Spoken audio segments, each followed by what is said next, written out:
एक बार भगवान नारायण वैकुंठ लोक में सोए हुए थे। उन्होंने स्वप्न में देखा कि करोड़ों चंद्रमाओं की कांति वाले, त्रिशूल डमरूधारी, स्वर्णाभरण भूषित, सुरेंद्र वंदित, सिद्ध सेवित त्रिलोचन भगवान शिव प्रेम और आनंदातिरेक से उन्मत्त होकर उनके सामने नृत्य कर रहे हैं। उन्हें देखकर भगवान विष्णु हर्ष से गदगद हो उठे और अचानक उठकर बैठ गए। कुछ देर तक ध्यानस्थ बैठे रहे। उन्हें इस प्रकार बैठे देखकर श्री लक्ष्मी जी पूछने लगी, भगवान, आपके इस प्रकार अचानक निद्रा से उठकर बैठने का क्या कारण है? भगवान ने कुछ देर तक उनके इस प्रश्न का कोई उत्तर नहीं दिया और आनंद में निमग्न हुए चुपचाप बैठे रहे।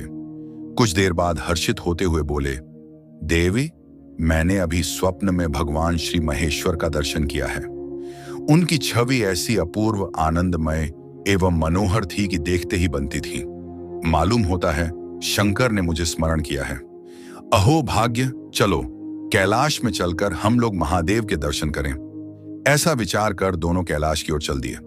भगवान शिव के दर्शन के लिए कैलाश मार्ग पर आधी दूर गए होंगे कि देखते हैं भगवान शंकर स्वयं गिरिजा के साथ उनकी ओर चले आ रहे हैं। अब भगवान के आनंद का तो ठिकाना ही नहीं रहा, मानो घर बैठे निधि मिल गई। पास आते ही दोनों परस्पर बड़े प्रेम से मिले। ऐसा लगा मानो प्रेम और आनंद का समुद्र उमड़ पड़ा। एक दूसरे को देखकर दोनों के नेत्रों से आनंद आश्रु बहने लगे और शरीर पुलकायमान हो गया। दोनों ही एक दूसरे से लिपटे हुए कुछ देर मूकवत खड़े रहे। प्रश्नोत्तर होने पर मालूम हुआ कि शंकर जी को भी रात्रि में इसी प्रकार का स्वप्न हुआ कि मानो विष्णु भगवान को वे उसी रूप में देख रहे हैं जिस रूप में अब उनके सामने खड़े थे। दोनों के स्वप्न के वृत्तांत से अवगत होने के बाद दोनों एक दूसरे को अपने निवास ले जाने का आग्रह करने लगे। नारायण ने कहा कि वैकुंठ चलो और भोलेनाथ कहने लगे कि कैलाश की ओर प्रस्थान किया जाए। दोनों के आग्रह में इतना अलौकिक प्रेम था कि यह निर्णय करना कठिन हो गया कि कहां चला जाए। इतने में ही क्या देखते हैं कि वीणा बजाते, हरिगुण गाते नारद जी कहीं से आ निकले।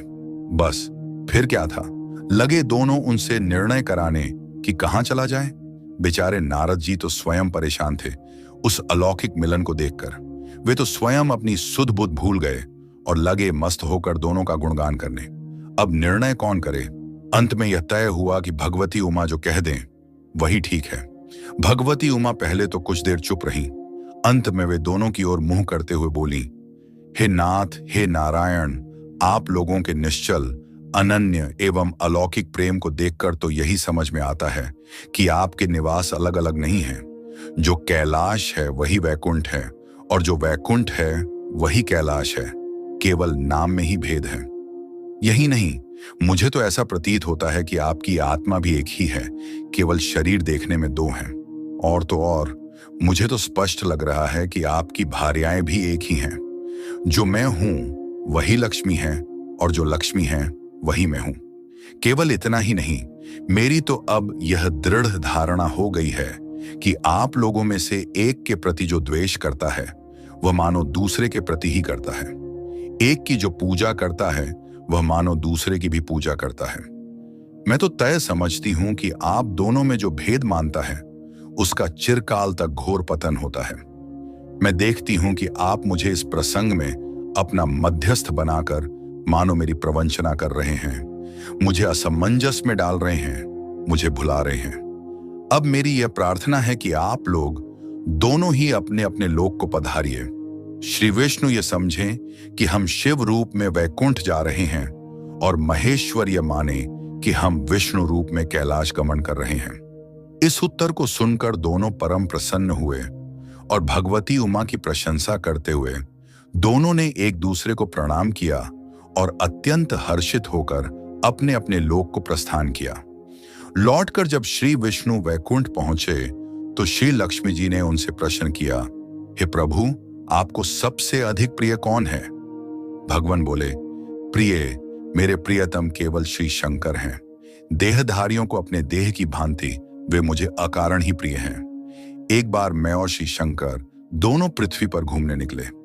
मैं अपने प्रियतम की खोज में इस आशय से निकला कि मेरी ही तरह जो अपने प्रियतम की खोज में देश देशांतर में भटक रहा होगा वही मुझे अकारण प्रिय होगा। थोड़ी देर के बाद मेरी श्री शंकर जी से भेंट हो गई। वास्तव में मैं ही जनार्दन हूं और मैं ही महादेव हूं। अलग अलग दो घड़ों में रखे हुए जल की भांति मुझ में और उनमें कोई अंतर नहीं है। शंकर जी के अतिरिक्त शिव की चर्चा करने वाला शिव भक्त भी मुझे अत्यंत प्रिय है। इसके विपरीत जो शिव की पूजा नहीं करते वे मुझे कदापि प्रिय नहीं हो सकते। इस तरह जो शिव की पूजा करता है वह वैकुंठवासी विष्णु को भी स्वीकार है, और जो श्री विष्णु की वंदना करता है वह त्रिपुरारी को भी मना लेता है।